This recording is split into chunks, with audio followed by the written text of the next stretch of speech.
আসসালামু আলাইকুম। সবাইকে স্বাগতম ইসলামিক বাংলাদেশ আরবিতে। নবী করিম সাল্লাল্লাহু আলাইহি ইসলামের 100টি সহিহ হাদিস সম্পর্কে আমরা আলোচনা করব। এর আগে দুটো ভিডিওতে আমরা 26টি হাদিস নিয়ে আলোচনা করেছি।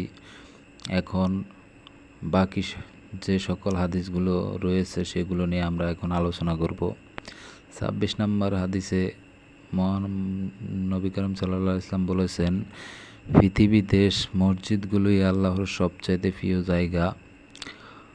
27 নম্বর হাদিসে বলেছেন, আমার জন্যে গোটা পৃথিবীকে সেজদার জায়গা এবং পবিত্র করে দেওয়া হয়েছে। 28 নম্বর হাদিসে বলেছেন যে আল্লাহর উদ্দেশ্যে একটি মসজিদ বানায়, আল্লাহ জান্নাতে তার জন্য একটি ঘর বানায়।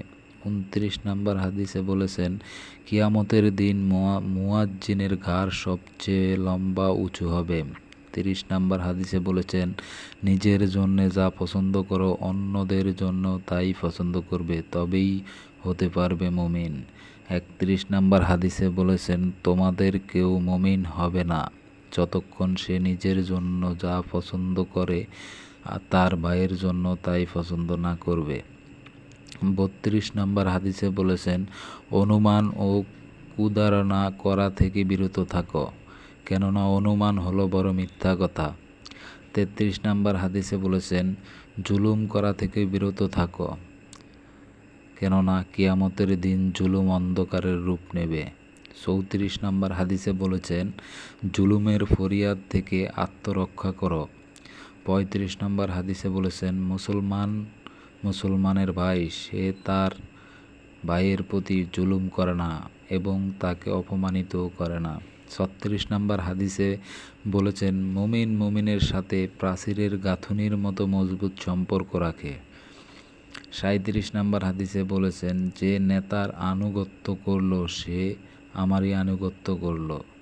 38 নম্বর হাদিসে বলেছেন, যে নেতার অবাধ্য হলো সে আমার অবাধ্য হলো। 39 নম্বর হাদিসে বলেছেন, কারো এমন হুকুম মানা যাবে না যাতে আল্লাহর হুকুম অমান্য করতে হয়। 40 নম্বর হাদিসে বলেছেন, দান হচ্ছে একটি প্রমাণ। 41 নম্বর হাদিসে বলেছেন, যে আল্লাহ ও পরকালের প্রতি ঈমান রাখে সে যেন উত্তম কথা বলে। 42 নম্বর হাদিসে বলেছেন, ডান হাতে খাও এবং যা নিকটে তা থেকে খাও। 43 নম্বর হাদিসে বলেছেন, যে আল্লাহ ও পরকালের প্রতি ঈমান রাখে সে যেন নিজের মেহমানকে সম্মান যত্ন করে। 44 নম্বর হাদিসে বলেছেন, প্রতিটি ভালো কাজ একটি দান। 45 নম্বর হাদিসে বলেছেন, মুসলমান সে যে নিজের অনিষ্টকর ভাষা ও কর্ম থেকে মুসলমানদের নিরাপদ রাখে।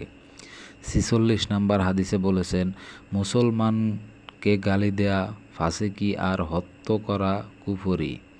47 নম্বর হাদিসে বলেছেন, প্রত্যেক মুসলমানের জন্য অপর মুসলমানের রক্ত, সম্পদ ও ইজ্জত সম্মানযোগ্য। 48 নম্বর হাদিসে বলেছেন, মুহাজির সে যে আল্লাহর নিষেধ করা কাজ ত্যাগ করে। 49 নম্বর হাদিসে বলেছেন, সবার হলো আলো। 50 নম্বর হাদিসে বলেছেন, যে কাউকেও প্রতারণা করলো সে আমার লোক নয়। আজকে এ পর্যন্তই। আপনাদের সবাইকে অসংখ্য ধন্যবাদ। যারা আমাদের ভিডিওগুলো দেখতেছেন সবাইকে অসংখ্য ধন্যবাদ। আসসালামু আলাইকুম।